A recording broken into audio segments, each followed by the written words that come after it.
завършване. Благодаря ви. Любомир Велев, поздравителни аплодисменти, да пожелаем успех на бъдещия доцент по право, господин Любомир Велев.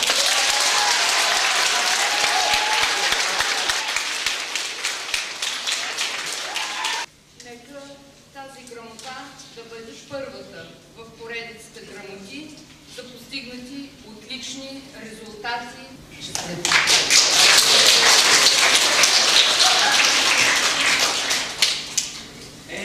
Май завършвам.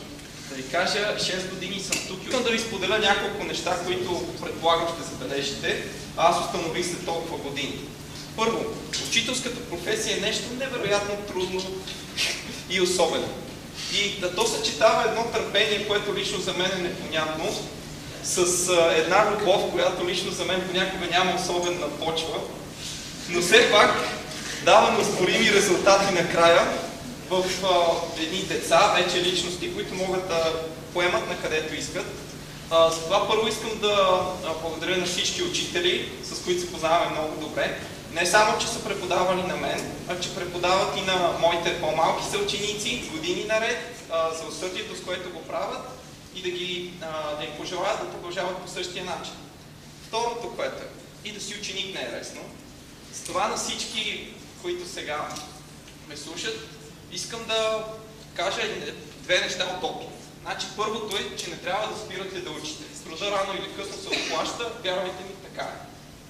И второто, човек не може да сбърка само в едно нещо. В това да прави добро. Затова ви пожелавам всичките, като израствате, да станете най-вече добри хора, после успяли.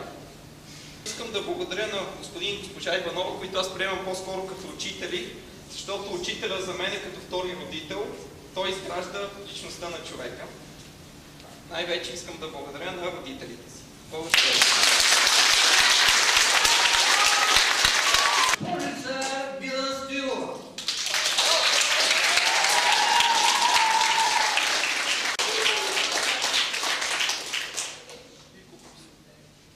Награждава се Мила Методиева Стоилова за постигнати отлични резултати, за активно участие в извънкласните дейности.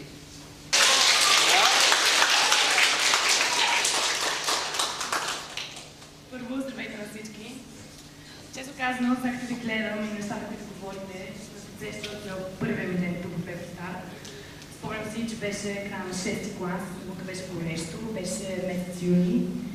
И изведнъж моите родители ме доведоха тук и те още ми казаха, че аз идвам на някакво училище. Мама ми каза, вземи се една химикалка за всеки случай, нали? Не мога нещо да си запишеш. Аз дойдох тук, дойде една учителка, събрани 5-6 човека, вкарах в една стая и почна всеки божи ден. Математика български, математика български, математика български. И мой главата ми почна да гърми. Иде време, 15 септември на 7 клас. И аз казах на майка ми, мамо, не знам какво ще правим, обаче аз тук няма да стъпа. И че ми каза, така ли, ти да видиш. И им казвате, че ще стъпа тук, и не само, ми се оказа, че всъщност не е било чак толкова лошо, и напротив, даже фанах местата, които наистина обичам повече от всичко. И искам да благодаря и на учителите, и най-вече на моите родители, защото те са причината за това. Господин Петър Комитов.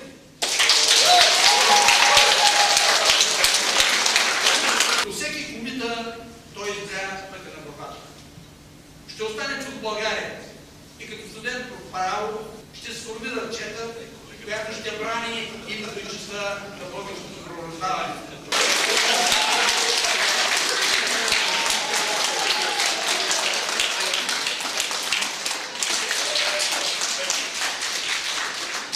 И нека тази грамота за сега само за резултати от последните 5 години да бъде първата от поредицата, която ще бележат все повече и повече резултати в постигане на мечтите ти. От все сърце ти желая да не се уморяваш, да ги следваш.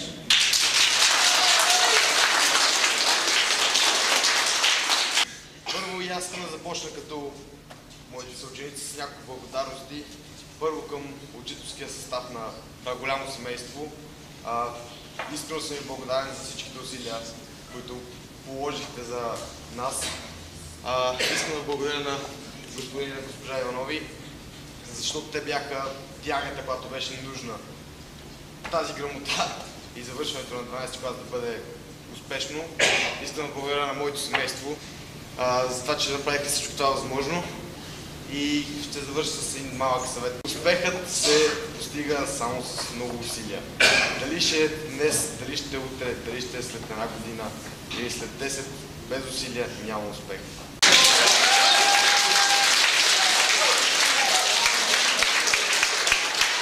Дами и господа, вгледайте се в този двуметров изполин.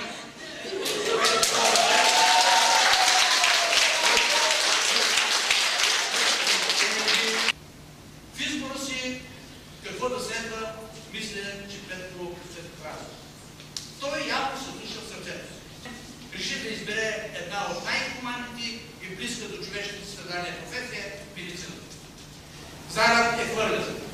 Най-напред в Медицинска академия София, след това специализация при старите познанници и патери.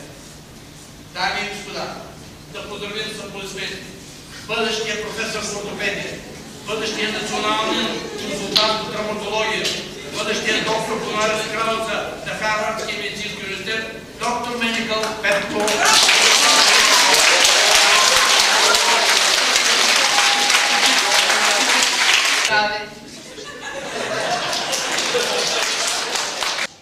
Здравейте, ученици, родители, учители, господин и госпожи Иванови.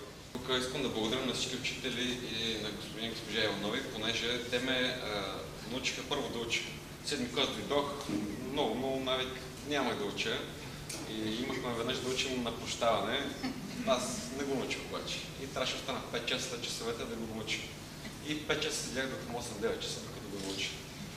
Те първо научиха да уча. След това те ми показаха защо има смисъл в ученето. Много благодаря на всички учители и на моите родители, че ме търпяха. Мерси!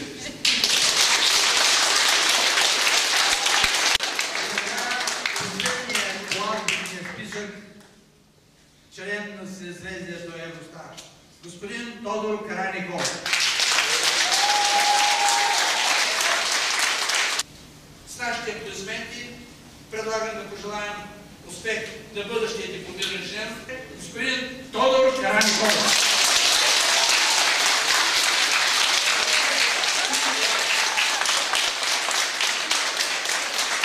Целете се всички в високите мечти и ги постигайте.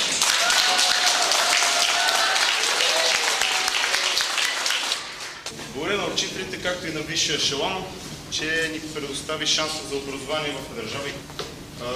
Грамотни сме на 3 езика, което малко хора могат да се похвалят с това, което е също така един голям плюс пред останалите ни съграждани.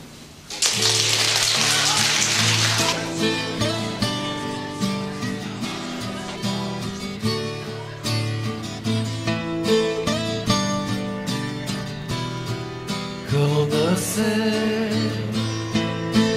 никога да не забравям те,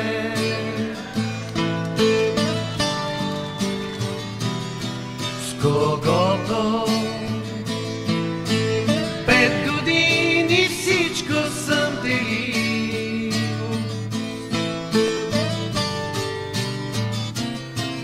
Кълна се попадне ли в беда един от нас,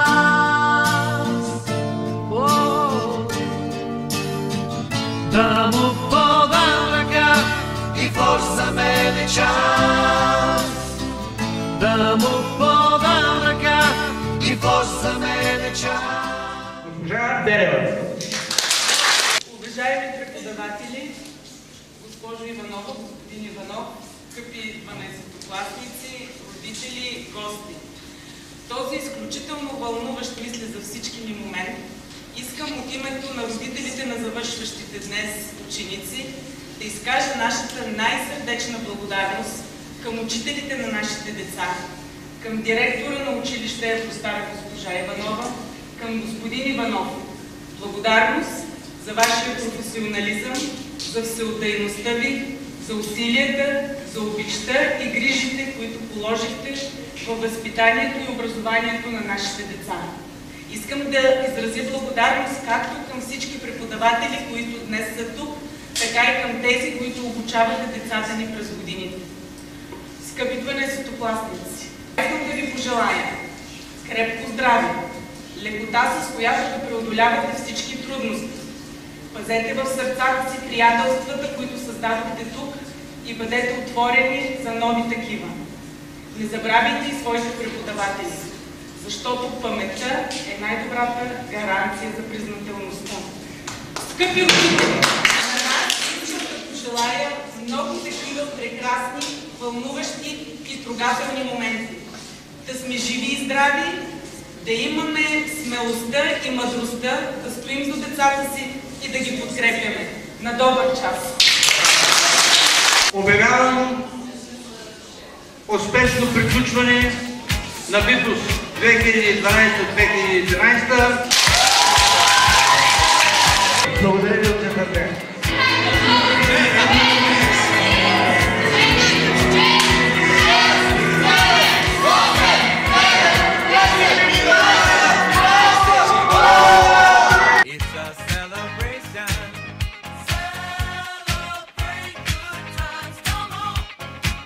Let's celebrate.